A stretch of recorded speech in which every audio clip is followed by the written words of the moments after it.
একদিকে বাড়ছে দেশের বিদ্যুতের চাহিদা, অন্যদিকে জ্বালানি নিরাপত্তা নিশ্চিত করা নিয়ে বাড়ছে উদ্বেগ। এই পরিস্থিতিতে যুক্তরাষ্ট্রের সঙ্গে সাম্প্রতিক এক বৈঠকে মিলেছে ভবিষ্যতের জন্য নতুন উদ্যোগের ইঙ্গিত। বাংলাদেশের জ্বালানি নিরাপত্তা জোরদার এবং ভবিষ্যৎ বিদ্যুৎ চাহিদা পূরণে যুক্তরাষ্ট্রের সঙ্গে শান্তিপূর্ণ পারমাণবিক প্রযুক্তি, স্মল মডুলার রিঅ্যাক্টর এসএমআর ও জ্বালানি খাতে সহযোগিতা বাড়ানোর বিষয়ে আলোচনা করেছে সরকার।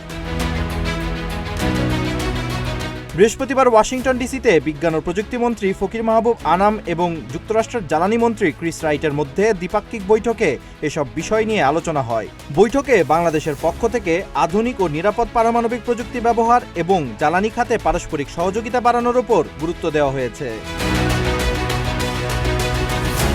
ফকির মাহবুব আনাম জানিয়েছেন, বাংলাদেশের ক্রমবর্ধমান জ্বালানি চাহিদা পূরণ, জ্বালানি নিরাপত্তা নিশ্চিত এবং টেকসই উন্নয়নে আধুনিক ও নিরাপদ পারমাণবিক প্রযুক্তির শান্তিপূর্ণ ব্যবহার গুরুত্বপূর্ণ ভূমিকা রাখতে পারে।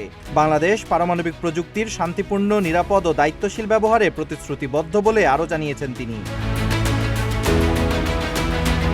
জ্বালানি নিরাপত্তা ও অর্থনৈতিক উন্নয়নের স্বার্থে যুক্তরাষ্ট্র সহ প্রযুক্তিগতভাবে অগ্রসর দেশগুলোর সঙ্গে জ্ঞান, অভিজ্ঞতা ও প্রযুক্তি বিনিময় আরও বাড়ানোর প্রয়োজন বলেও জানিয়েছেন তিনি।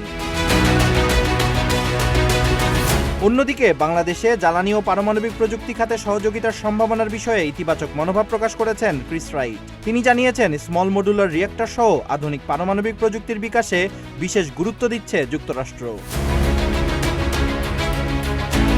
এসএমআর হল ছোট আকারের পারমাণবিক চুল্লি, যা বড় পারমাণবিক বিদ্যুৎ কেন্দ্রের তুলনায় কম ক্ষমতার হলেও তুলনামূলকভাবে সহজেই স্থাপন করা যায়। ভবিষ্যৎ জ্বালানি ব্যবস্থায় এর ব্যবহার বাড়ছে।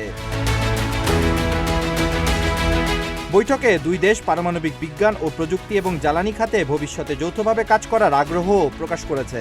এখন প্রশ্ন, এই সহযোগিতা বাংলাদেশের জ্বালানি নিরাপত্তায় কতটা পরিবর্তন আনবে? Abid Hasan, green TV digital.